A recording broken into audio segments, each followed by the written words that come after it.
박장범 후보자는 경제학과를 졸업했는데 네. 기자가 된 이유가 뭡니까? 일단 고등학교 때부터 기자가 되길 원했습니다. 고등학교 때부터. 네.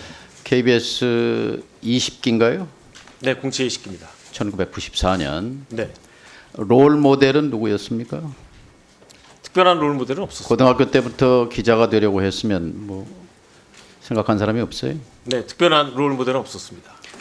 그러면 박장범 후보자는 후배 기자들에게 롤 모델이 될 수 있습니까? 그건 뭐 제가 자신 있게 말할 수는 없습니다. 94년에 입사인데 91년에 입사한 KBS 보도본부 18기, 19기, 20기 거기는 선배죠. 18, 19기는 선배, 20기는 네. 동기, 그리고 50기까지 거의 30년 후배까지 한 기도 빼놓지 않고 전부 박장범은 안 된다 이렇게 릴레이 성명을 냈어요. 이게 뼈 아프지 않습니까? 네, 그분들 성명을 다 읽었습니다. 뼈 아프지 않습니까? 아무튼 잘 새겨들을 말이 많다고 생각합니다. 성명의 그 공통분모 핵심은 뉴스도 망치고 KBS도 망칠 사람이다 이렇게 규정하는데 인정하지 않으시겠죠? 동의하지 않습니다. 29기 후배들 성명을 한번 제가 들려드리겠습니다. 보도본부 구성원들이 먼저 반대의 목소리를 내게 된 것은 그를 이미 알고 있기 때문이다. 리포트 제작자와 뉴스 앵커 관계 속에서 뉴스를 만들어 오면서 그가 어떻게 KBS 뉴스를 훼손해 왔는지 겪어봤기 때문입니다. KBS 뉴스 진행자로서도 결격인 그가 KBS를 이끄는 리더가 되는 것은 부적절합니다.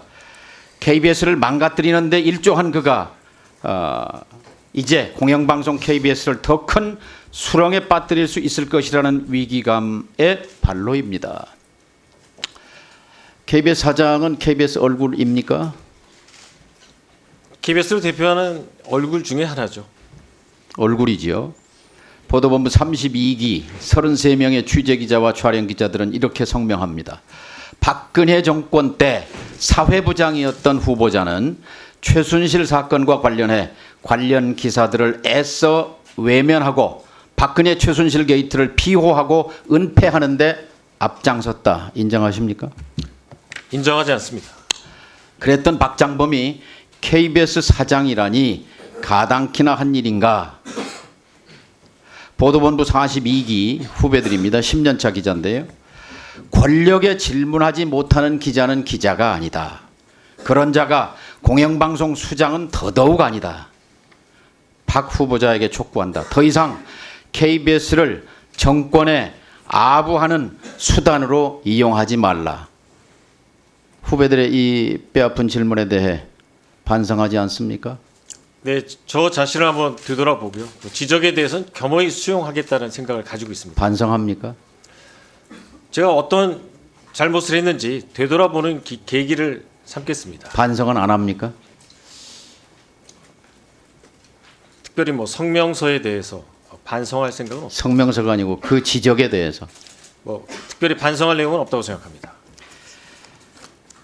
만일 대통령을 인터뷰하는 기자가 이렇게 질문한다면 대통령이 야당과 소통하지 않는다. 그래서 야당은 대통령을 독재자라고 부른다. 어떻게 생각하십니까? 이런 질문을 한다면 이것은 기자의 질문으로서 적절한 것입니까? 아닙니까?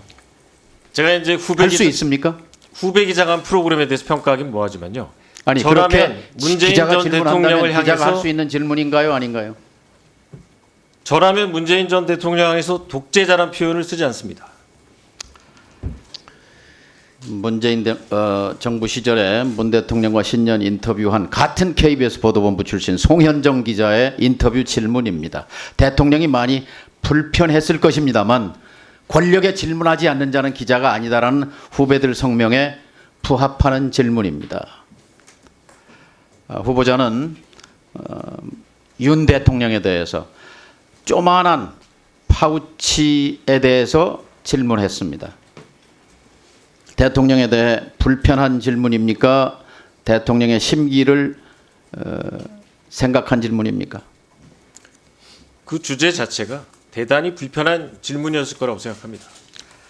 후보자는 혹시 타임지 편집장이 쓴 아부의 기술이라는 책을 본 적이 있습니까? 없습니다. 아부는 인간의 본능이고 아부는 기술이다. 아부는 특별한 목적을 추구하는 기술이다. 파우치는 아부라고 생각하는 국민이 많은데 인정하십니까?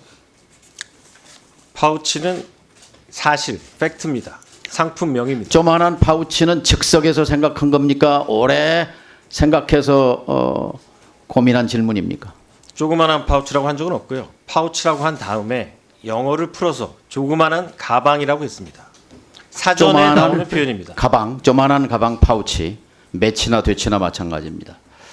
파우치라고 말할 때 시청자는 누구였습니까? KBS 프로그램을 보는 분들이 시청자죠. KBS를 보는 시청자들이 파우치를 알아들을 사람이 몇 %나 될까요? 그래서 이 파우치라는 용어를 쓴 다음에 외래어를 쓴 다음에 저는 텔레비전 보도에서 파우치라는 말을 처음 들었습니다. 그 시청자는 윤 대통령과 그 부인이었을 것입니다. 디올백을 디올백이라고 부르지 못하고 조만한 파우치라고 부른 후보자의 심정은 아버지를 아버지라고 부르지 못한 홍길동의 심정 같은 것 아니었습니까? 위원님, 저는 백이라는 표현도 수차례 사용했습니다. 기자 지망생들에게 필독서가 있어요. 저널리즘의 기본 원리라고 하는 빌 코바치의 책입니다. 혹시 본 적 있습니까? 없습니다. 이 저널리즘의 기본 원리 핵심 원칙 10가지를 서술하는데 그중에 1번, 2번이 뭐냐면 독자와 시청자를 속이지 말라. 절대로 조작하지 말라. 이 두 가지입니다. 디올백을 조만한 파우치라고 돌려 말한 것은 명백히 시청자를 속인 것입니다. 조작한 것입니다. 인정하십니까? 기자한테 제일 중요한 것은 팩트 파인딩이고요. 그 공식 명칭은 디올 파우치입니다. 사실과 다른 박장범 부분이 있다면 후보자는 사과를 언론인 하겠습니다. 맞습니까? 저널리스트 맞습니까? 네, 맞습니다. 저널리즘의 어원을 아십니까? 대선배님께서 말씀해 주시면 경청하겠습니다. 생각해 본 적이 없습니까? 저널리즘의 어원에 대해서 라틴어로 들어본 적 없습니까? 저널리스트로 30년을 살아왔는데 저널리즘의 기원을 모른다는 건 이해가 안 됩니다. 모릅니까? 말씀해 주시면 경청하겠습니다. 그러니까 모르냐고요. 모르면 알려드릴게요. 네, 알려주십시오. 디우르나, D-I-U-R-N-A, 라틴어입니다. 매일매일 기록한다는 말이에요. 어원입니다. 저널리즘. 네, 네. 알고 싶은 욕망, 대중들의 욕망을 거기에 정보를 제공하기 위해서 가장 중요한 것이 정확성입니다. 정확한 단어입니다. 정확한 개념입니다. 조만한 파우치는 정확한 말이 아닙니다. BBC 가보셨습니까? 네. BBC 보도 준칙 핵심이 뭐예요? 공정성과 신뢰성이라고 알고 있습니다. 불편, 부당, 네. 객관 공정이죠. 위장 전입은 그렇게 명확하게 사과하면서 이 조만한 파우치에 대해서는 좀 시원하게 사과할 용이 없습니까? 위원님, 조그만한 파우치라고 한 적이 없고요. 파우치에 대해서. 파우치에 대해 사과할 용이 없어요? 사실관계가 틀렸으면 제가 사과합니다. 하지만 그 제품의 사과할 공식 이유는 세 가지입니다. 첫째, 권력에 대한 아부가 명백하기 때문입니다. 두 번째, KBS의 명예를 실추했기 때문입니다. 세 번째, 국민의 눈높이에 이것은 부정확한 표현입니다. 국민은 파우치를 모릅니다. 네, 의원님 말씀과 지적 잘 새겨 듣겠습니다. 사과하시는 게 좋을 것 같습니다. 권력의 눈치를 보는 언론, 저널리즘, 권력에 봉사하는 저널리즘, 언론은 저널리즘이 아니고 언론이 아닙니다. 민주 공동체를 파괴하는 일입니다. 저널리즘이, 언론이 충성해야 할 대상은 시민입니다. 동의하십니까? 네, 맞습니다. 동의하신다면 깨끗하게 사과하십시오. 부적절한 표현이었다고. 거듭 말씀드린 것처럼 그 파울 디우치는 상품명입니다.